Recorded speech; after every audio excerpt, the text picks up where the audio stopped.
Bonsoir à toutes et bonsoir à tous. Merci d'être présents ce soir pour venir débattre sur l'avenir du système de santé français, puis aussi localement sans doute évoquer l'hôpital de Rambouillet. Alors, juste une petite précision avant de continuer.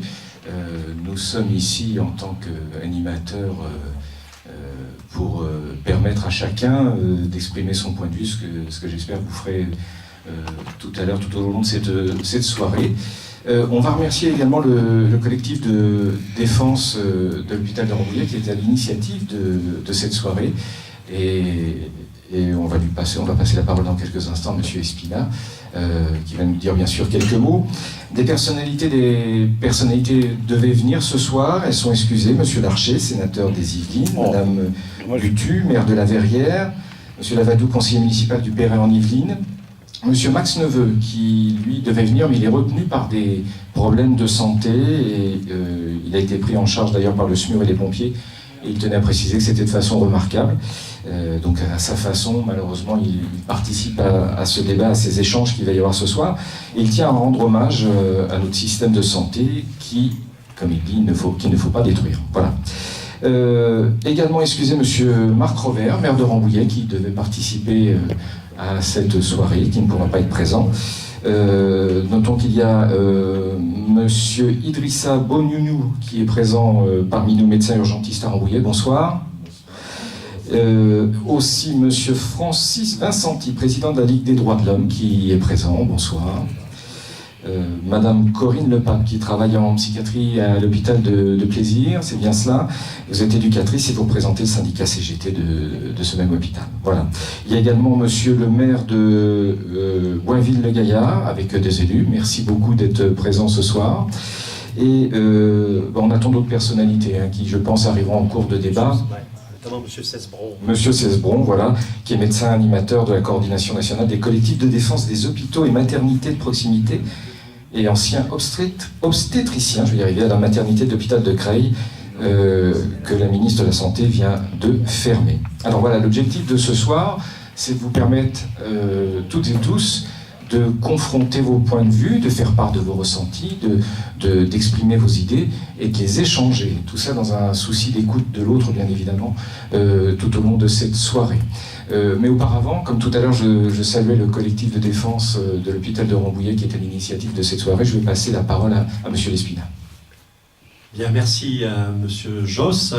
Et nous remercions la radio, son président et vous-même, d'avoir accepté d'animer ce débat.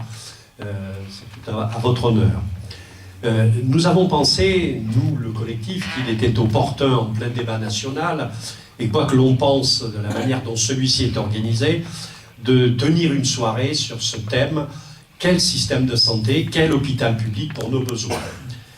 Nous observons avec inquiétude qu'en plein débat national, faisant suite à l'immense révolte populaire contre les difficultés sociales de tous ordres, le gouvernement continue d'appliquer ses choix comme si de rien n'était. L'actualité vient de percuter notre initiative. Après M. Macron, la ministre de la Santé a présenté il y a quelques jours le plan Santé 2022, annonçant que le gouvernement, avec tout un tas de mesures, mais nous y reviendrons tout à l'heure, que le gouvernement utiliserait les ordonnances pour le faire passer rapidement. Alors que, par exemple, l'Association des maires de France, l'association France Urbaine rassemblant les élus des grandes agglomérations, la coordination nationale de défense des hôpitaux et maternités de proximité, de nombreuses organisations syndicales et forces politiques demandent au moratoire des fermetures de maternités, de services et de lits dans les hôpitaux publics. Alors que partout dans le pays, de très nombreuses mobilisations sont organisées par les personnels soignants et les habitants et leurs élus pour exiger plus de moyens pour l'hôpital public. Notre collectif a rencontré la nouvelle directrice de l'hôpital. Une page se tourne dans nos relations avec la direction de l'établissement, et c'est tant mieux. Relations qui étaient très difficiles, pour rester gentil. Nous avons longuement échangé avec elle, qui nous a écoutés attentivement. Elle nous a indiqué travailler à la mise en place, à la mise au point de projets de santé et d'établissement, dont acte. Mais nous ne faisons aucune illusion. Nous savons que son action est cadrée par la feuille de route que lui a remis l'Agence régionale de santé, qui chapeaute les hôpitaux publics, et qu'elle va travailler dans une logique d'économie de prix. Je voulais aussi vous dire, pour ceux qui ne nous connaissent pas bien, que notre collectif est constitué de soignants, de patients, de citoyens, d'élus, dans sa défense de l'hôpital et son développement, et qu'il soutient pleinement les actions des personnels hospitaliers et de leurs organisations syndicales. Il rencontre les parlementaires, les élus locaux, et nous en avons beaucoup rencontré, toutes tendances politiques confondues. Nous avons aussi rencontré, parce que nous y avions été invités, le sénateur Pierre Laurent, qui est venu à la rencontre du personnel hospitalier en janvier, dans le cadre du Tour de France des hôpitaux que son groupe parlementaire effectuait. Nous continuons et continuerons à informer la population et à prendre des initiatives que l'évolution de la situation nécessitera. Notre sentiment est qu'il faut nous rassembler tous, personnel, citoyens, patients, élus, pour défendre et développer notre hôpital public. Nous l'avons vu lors de la préparation de cette soirée, les habitants de notre région sont très attachés à leur hôpital public et réclament aussi une médecine de ville de qualité avec suffisamment de médecins généralistes. Ce soir, nous voulons vous donner la parole librement pour que vous exprimiez vos attentes, vos demandes, vos avis, voire vos critiques à propos de notre hôpital et de notre système de santé. Nous espérons qu'à l'issue de cette soirée, un certain nombre de demandes émergeront afin que nous les puissions les adresser au président de la République, à sa ministre de la Santé, ainsi qu'à tous les élus locaux du secteur, pour alimenter ce débat et faire pousser les choses, nous l'espérons, dans le bon sens. Voilà les quelques mots que je voulais dire, j'ai été trop long. Nous voulons vous donner la parole, donc la parole est à vous. Et je la rends à M. Josse. Alors voilà, effectivement, la parole est à vous.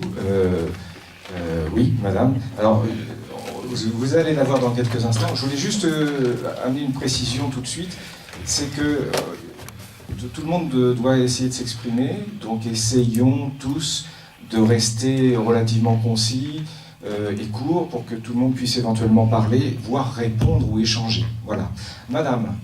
Alors, il y a un micro qui sera à votre disposition, que ça me permettra de me promener en même temps.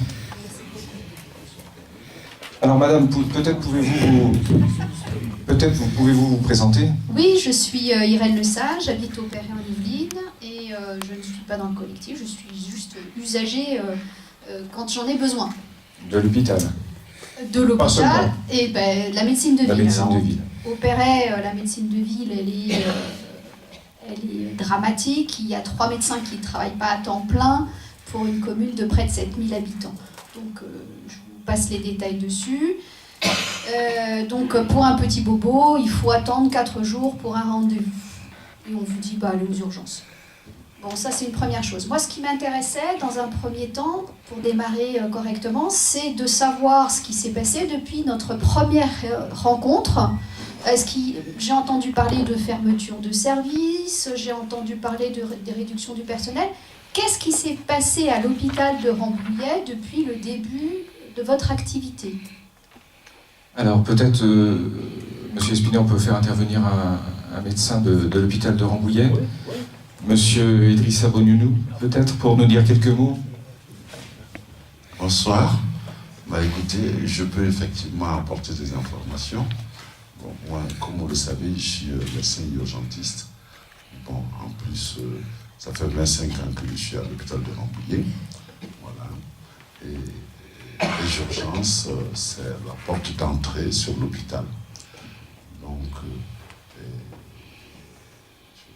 nous sommes en plein cœur des problématiques qui se posent. Bon, qu'est-ce qui a changé en 4 ans? Je pense que la situation n'a fait que se dégrader. Elle n'a fait que se dégrader depuis 25 ans, en fait, en réalité.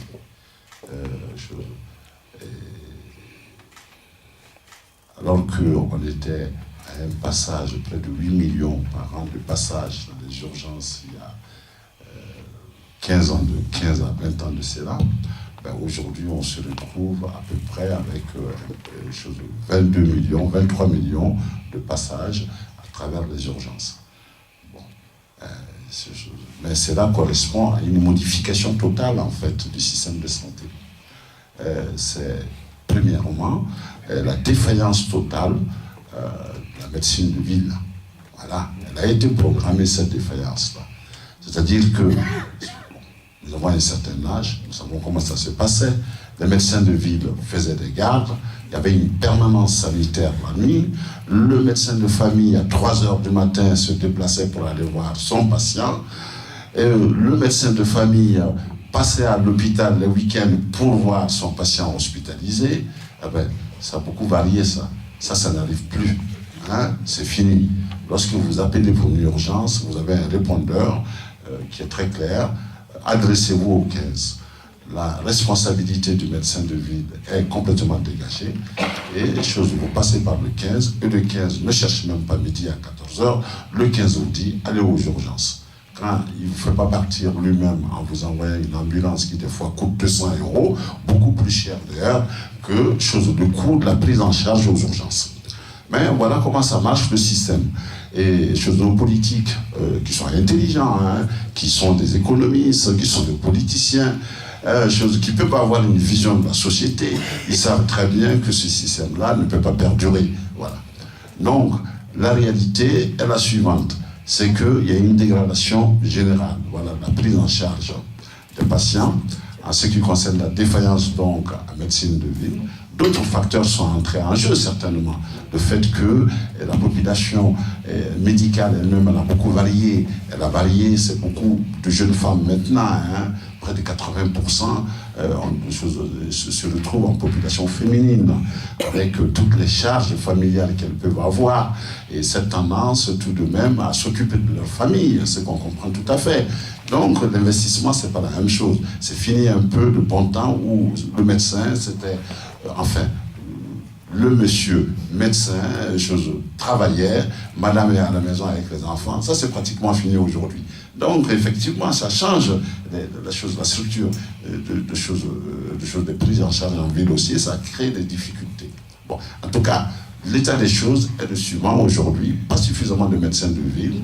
Médecins de ville, parce que certains, ça ne les intéresse pas, parce que tout de même pas mal finissent la faculté de médecine et ils ne vont pas travailler comme médecins dans leur cabinet. Hein, ça, on laisse ça aussi. Et d'autre part, on sait que il y a cette population féminine qui va avoir sa vie. Et puis, c'est que les jeunes médecins qui arrivent sur le marché du travail aujourd'hui, ils veulent avoir une qualité de vie.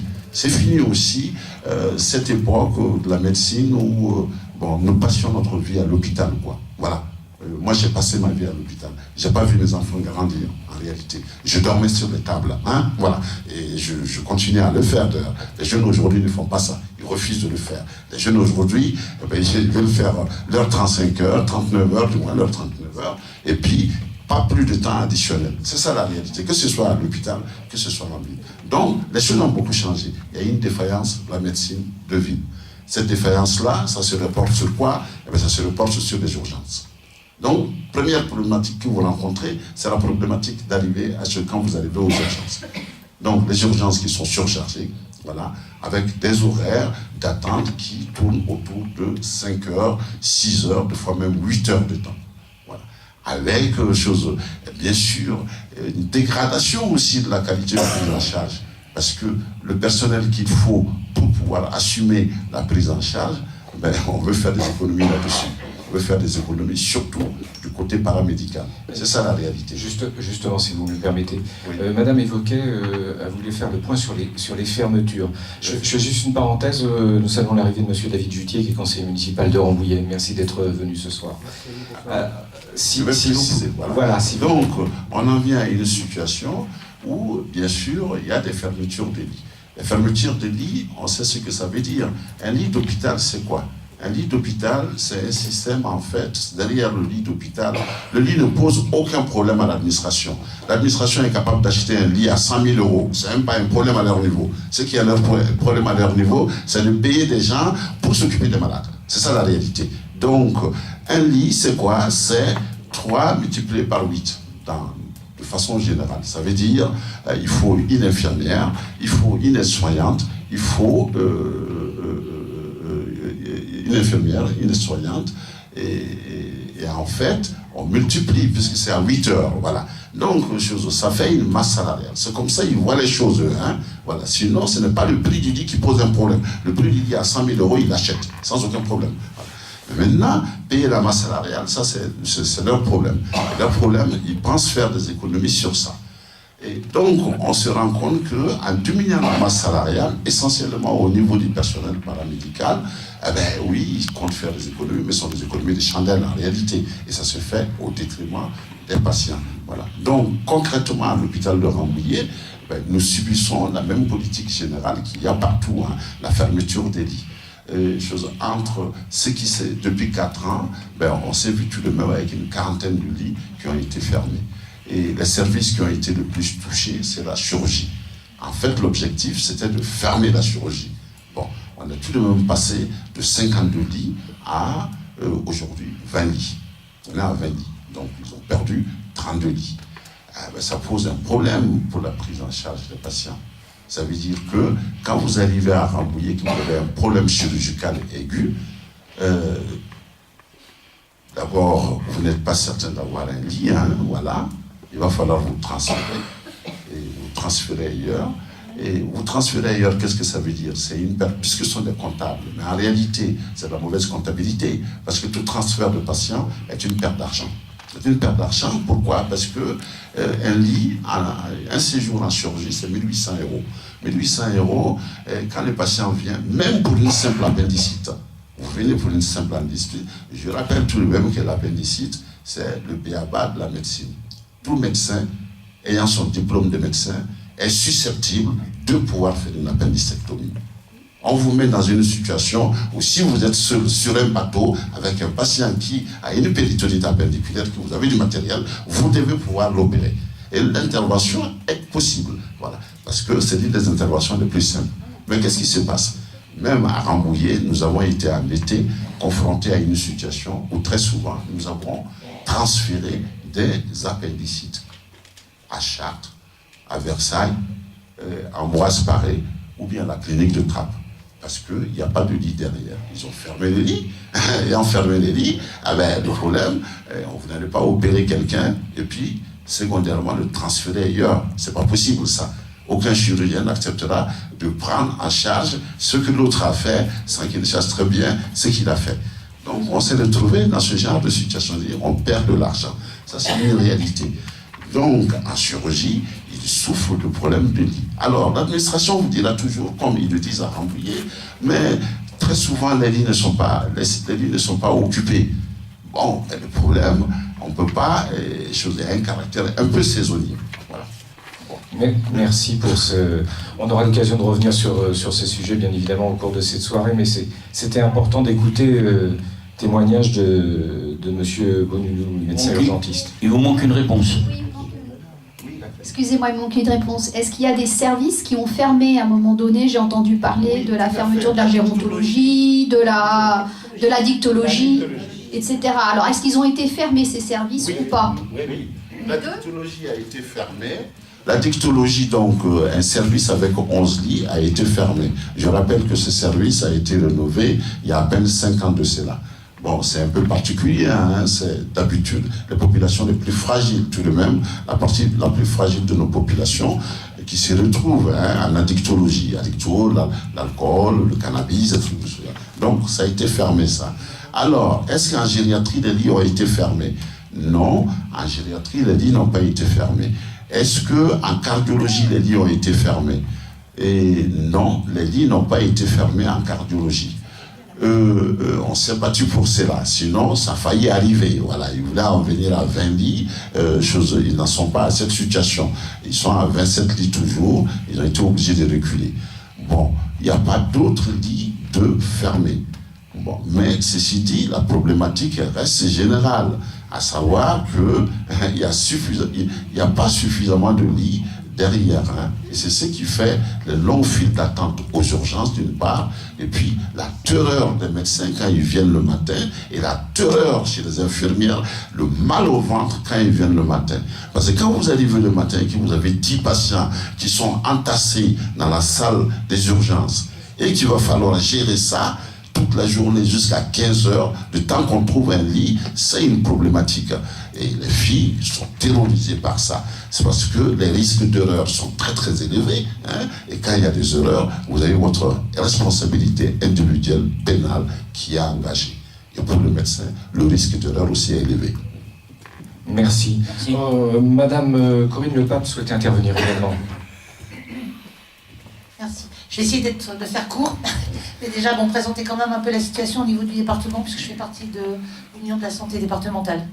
Au niveau des hôpitaux dans le département, c'est catastrophique un peu partout. J'imagine que vous retrouvez la même problématique. Tout à fait. Mais alors, au Robida, on a nos collègues de Rambouillet qui viennent régulièrement en réunion. Mais on a le problème à Melan, on a le problème à Mantes, où partout, le gros problème, en fait, c'est le GHT, Groupement Hospitalier de Territoire. Loi Bachelot 2007, loi HPST, Hôpital Santé Territoire, Patient Territoire. Et donc, en fait, c'est la fermeture des hôpitaux de proximité qui est programmée. Et ça, elle est effective. Et on voit les choses avancer à grands pas, petit à petit. Donc, la grande raison, c'est fonctionner par pôle d'excellence, justement pour dire ce que vient de dire le médecin, ou que tous les lits soient occupés, soi-disant.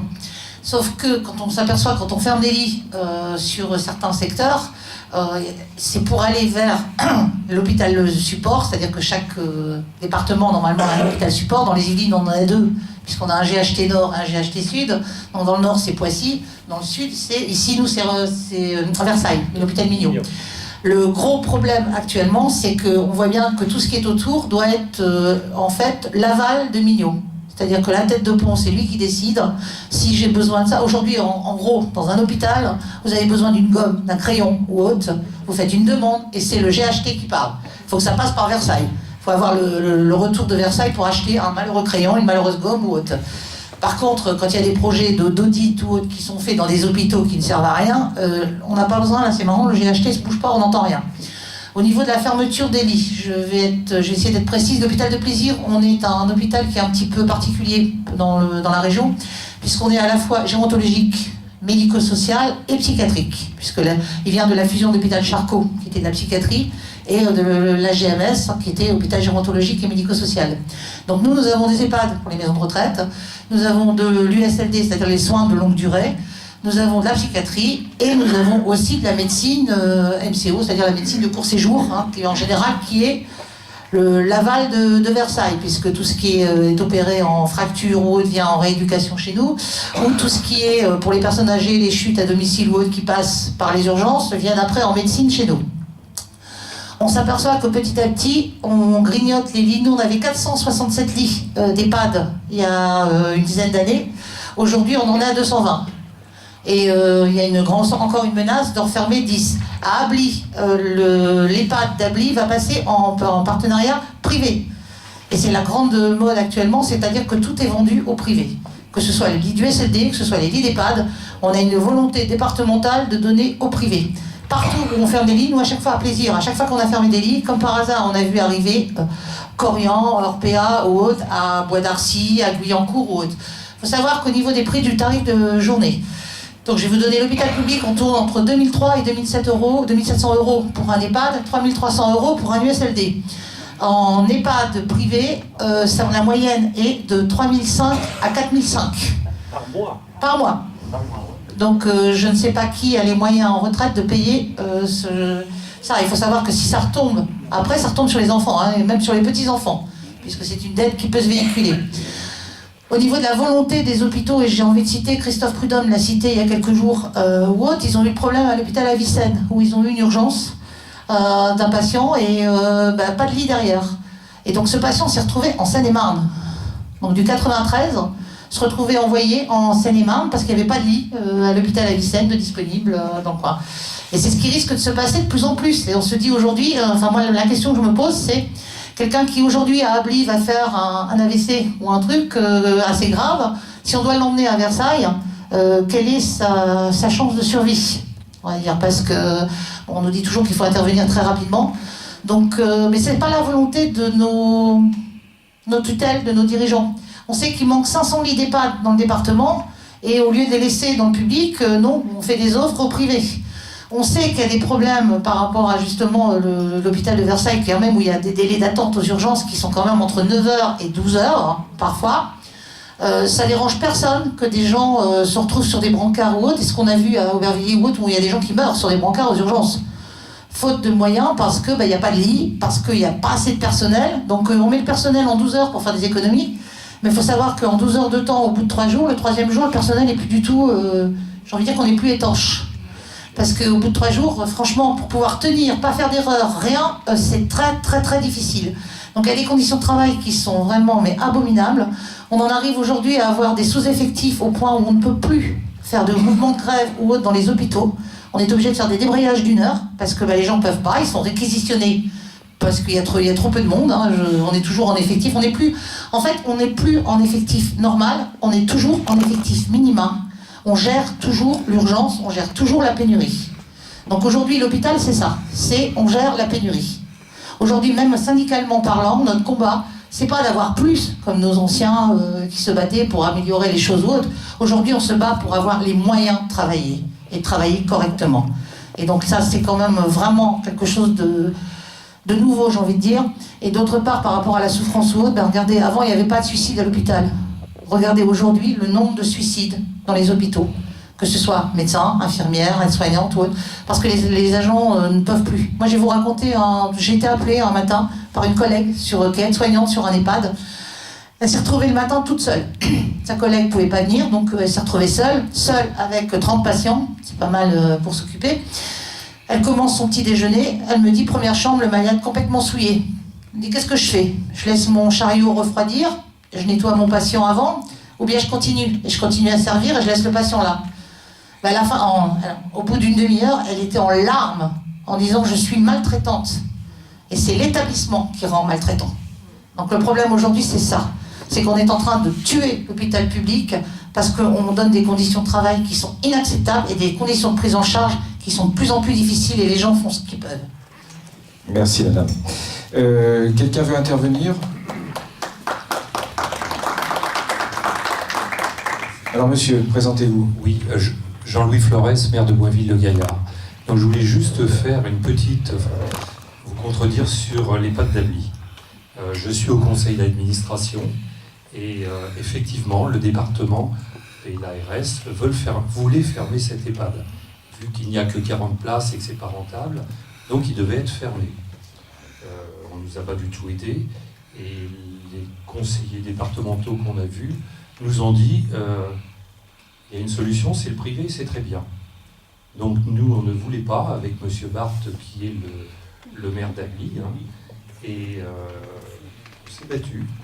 On a trouvé, et c'est pas du privé, c'est une association, c'est Humanisme Habitat, qui gère d'autres maisons de retraite, et les tarifs sont les tarifs du public. Et le personnel va être repris, vraiment, bon, ça, pour nous ça va bien se passer, puisque la nouvelle maison de retraite va être construite. L'organisme reprend les dettes quand même qu'il y avait, reprend le personnel dans les mêmes conditions et l'avenir est un peu plus rose quand même. Alors voilà. Je vous souhaite de tout cœur, méfiez-vous, oui, parce qu'on a beaucoup d'experts d'endroits où justement à chaque fois qu'il y a eu un partenariat avec c'est pas un partenariat. C'est un associatif ou autre. Voilà. On a le problème à l'hôpital de Mantes où la cardiologie était quand même expérimentale, était un service qui a été refait à neuf complètement, avec le truc de dire il va être utilisé par la clinique de Gargenville pour que ça puisse faire rentrer de l'argent. On va leur louer nos appareils. Sauf qu'ils ont tellement bien loué que Gargenville a pris quasiment toutes les consultations cardio sur l'hôpital de Mantes, qu'après on a dit mais c'est pas rentable pour l'hôpital, il n'y a quasiment pas de consultation publique. Donc qu'est-ce qu'on fait? On va fermer la cardio, on va la transporter ailleurs, puisque ça ne sert à rien. Donc méfiez-vous. Oui, non, on va s'en méfier, mais on va ouvrir 80 lits, il va y avoir une unité Alzheimer, enfin bon, on a quand même des garanties et des engagements. L'ARS a signé, donc logiquement ça devrait démarrer ce mois-ci. Je dirais franchement, et je peux citer, j'ai conseil départemental.